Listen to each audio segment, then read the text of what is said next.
Thanks to BetUS for sponsoring this video. Texans walloped the Rams today. I know it's just the preseason, but there were some good performances, particularly out of one Cam Akers, the running back, who tore both his Achilles tendons, the second one most recently 9 months ago. He looked really good. Meanwhile, Dameon Pierce, who's averaging 1.1 yards per carry this preseason, was on the sidelines, not dressed. That was the first question DeMeco was asked in his press conference. I didn't play Dameon because I've seen enough from Dameon in practice and everything, so I've had a good look at Dameon. Very brief answer out of DeMeco, and honestly, this might be the first big impasse I've had with DeMeco, who I otherwise undyingly trust and love, and I think he's just one of the best human beings I've ever encountered. And yet, even great men make mistakes. Look, I love Dameon Pierce too, but I think increasingly over the course of not just this preseason, but all of last season, he's shown that he is a different guy running in this system. There's been a hesitancy. He doesn't break tackles, and DeMeco earlier this week said that Dameon just needed more opportunities behind good blocking because he hadn't had good run blocking in front of him.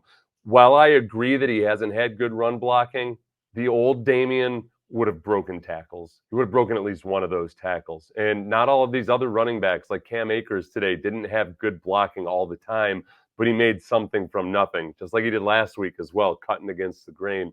So there's two things that might be happening here. One is that DeMeco just believes, just like they did at the beginning of last season, that Dameon's just fine, and he didn't end up being just fine.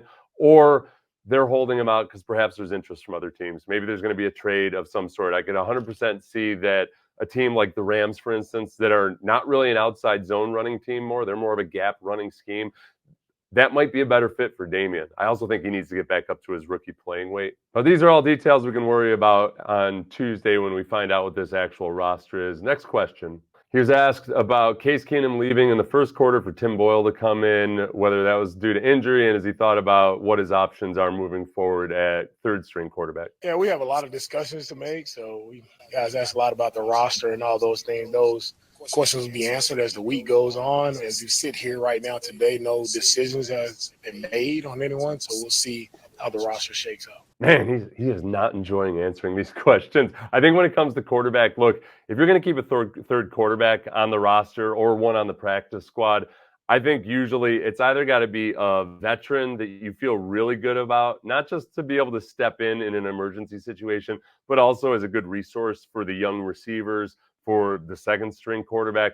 Do all the things that maybe you don't want CJ Stroud having to communicate all the time. Case obviously fits in that regard. And Tim Boyle's done some nice things in this camp, but I don't look at him as some young guy with untapped potential. I think Tim Boyle is just kind of what he is at this point. Maybe he latches on somewhere else as a backup quarterback. As far as the practice squad goes, you can keep a quarterback on practice squad, and on game day, he can be your game day emergency quarterback. They give you an extra roster spot for that. The only danger is that reserve quarterback on practice squad is basically a free agent. Any other team could come and pick him up. Just like anybody can go to BetUS like I did earlier. I went and I liked the over on the Broncos game. So I just went to BetUS, clicked on that game, put down $20 on the over. And by the time you guys watch this video, that outcome probably will have been decided. You can either congratulate me in the comments or you can denigrate me. Either way, you can get a 125% bonus on your first 3 deposits up to $2,000. Use my link below. What was DeMeco asked next? Okay, John McClain asks him about how difficult the decision will be at running back and wide receiver. There are some tough decisions to make there. Cam has done a really nice job since we got him late there in training camp, but he's stepped in, he's done a really nice job, and everyone sees, like, when he gets the ball in his hands in the games, he's able to make defenders miss, and he's able to continue to press forward and make plays. So it's exciting, right? And it's also it's tough, right? And it's also, I love that it's tough to make these decisions because that means you have a good football team. And when it's not just set, you still have decisions to make. That's how it should be.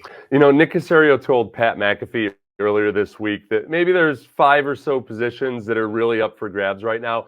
It felt like all 5 of those guys could have been in the running backs room. Look at what they did where they gave everybody carries. They gave Cam Akers quite a few carries, but they got all of the running backs involved in the passing game as well. Cam Akers, 3 receptions for 19 yards. Troy Harrison, 2 receptions for 11 yards and a touchdown. J.J. Taylor, 2 receptions for 11 yards.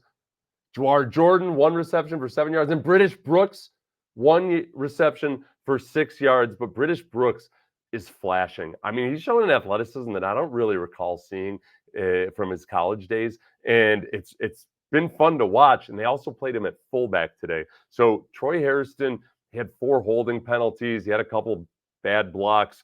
Had a really bad missed block last week in the game. So I think they're looking for any and all options at fullback right now until at least Andrew Beck comes back and is healthy. British Brooks may have elevated himself some today. Okay, so the next question was about the reserve offensive linemen. How'd they do today? Just from the sideline watching, I feel like our O-line did a better job of staying attached and finishing blocks today. Always have to go back and watch the film to see, who stood out amongst the group. But I like how they work collectively today to allow us to run the ball. Okay, so look, we've seen some good instances of running the ball out of the second and third string offensive linemen. And there's some definite battles there. I'm really intrigued to see who ends up being the swing interior offensive lineman. And really, even though it wouldn't have made any sense to do so, I kind of want to see the starting offensive line. I wanted to see the starting offensive line out there together because the most important thing for those guys is cohesion, everybody working together. The young guys, Juice Scruggs and Kenyon Green, have made a ton of progress. But sometimes when it comes to the timing of when to climb up to a linebacker and let the guy next to you take over the blocker you're on in the zone blocking, it just takes reps.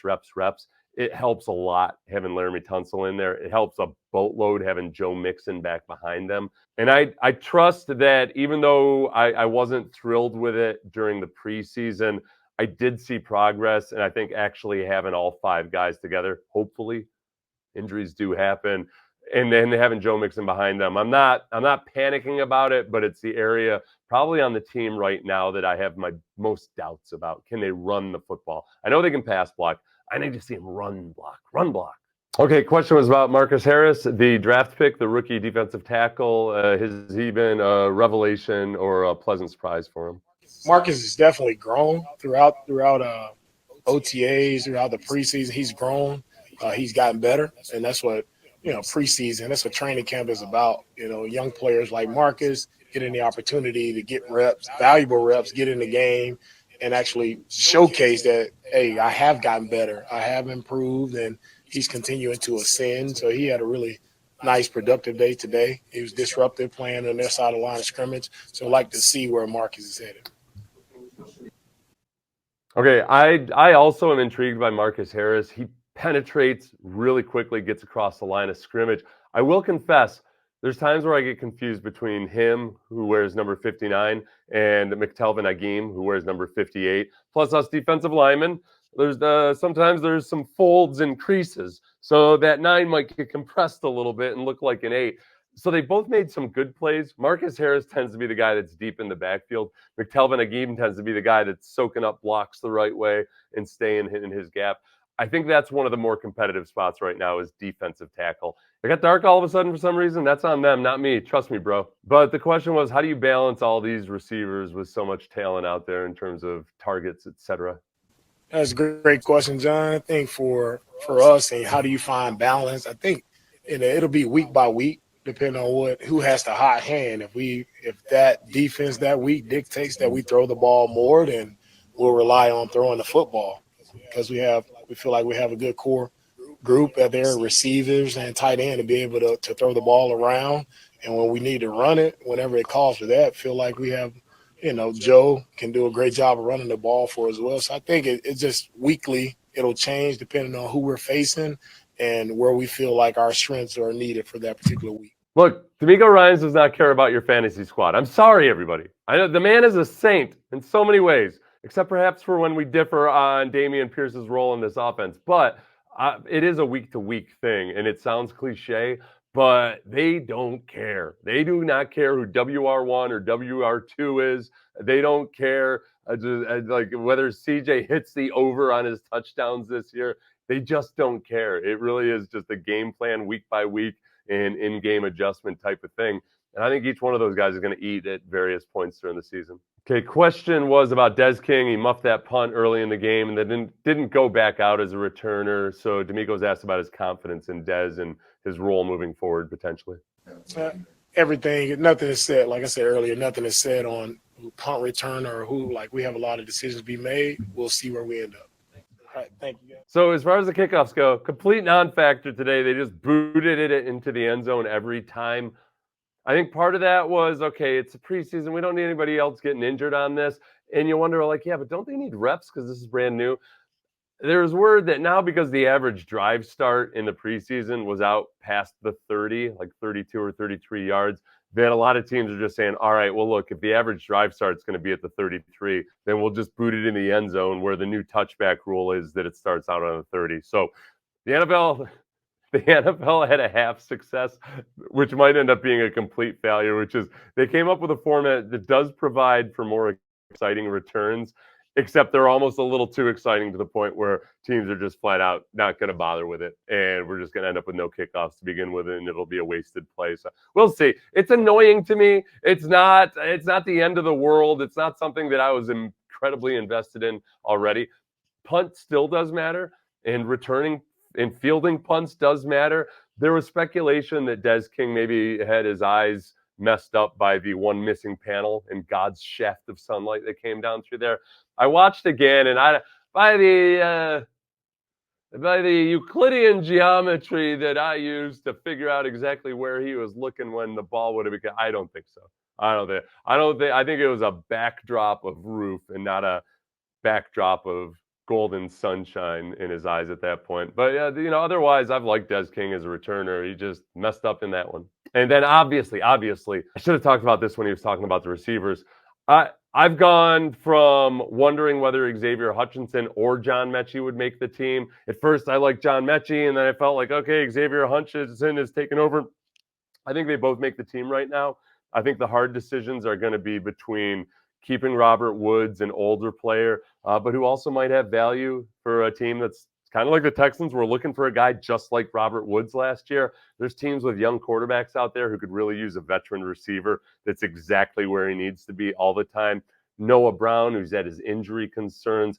All these other guys who have flashed, including Steven Sims or Johnny Johnson III. It's a conundrum, and it's a good conundrum to have. So happy tidings and many conundrums to you, and thanks to BetUS for sponsoring this video.